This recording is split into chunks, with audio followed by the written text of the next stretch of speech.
आज होता पहिला सोमवार. पहिला तर सगळं आवरून घेतलं. आमचं सरकार म्हटलं की रामलिंगला जायला लागतंय. आमचा लाडू पण लय खुश झालता.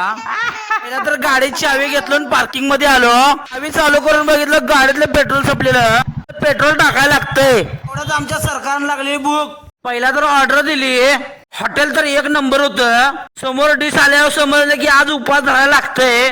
टेस्ट करून बघितलं शेवट लागाल तर भावानं. चला तर म्हणलं आता जायला लागतंय रामलिंगला. वातावरण एवढं खतरनाक होतं की नाही भावानं.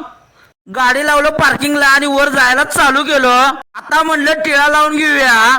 कमेंट मध्ये सांगा छाप उठलाय काय. गर्दी असल्यामुळे मुखदर्शन घेतलं. पंचामृत घेतलं आणि बाहेर आलं. एवढ्यात समजलं की पाय धुवायचं राहूनच गेलत. बाहेरून बघतोय तर माकडं हुसकाहुसकी करत होती. ते हत्तीचं पण आगमन झालतं. तर भावानं जाताना लाईक करा विसरू नका. भेटूया पुढच्या ब्लॉग मध्ये.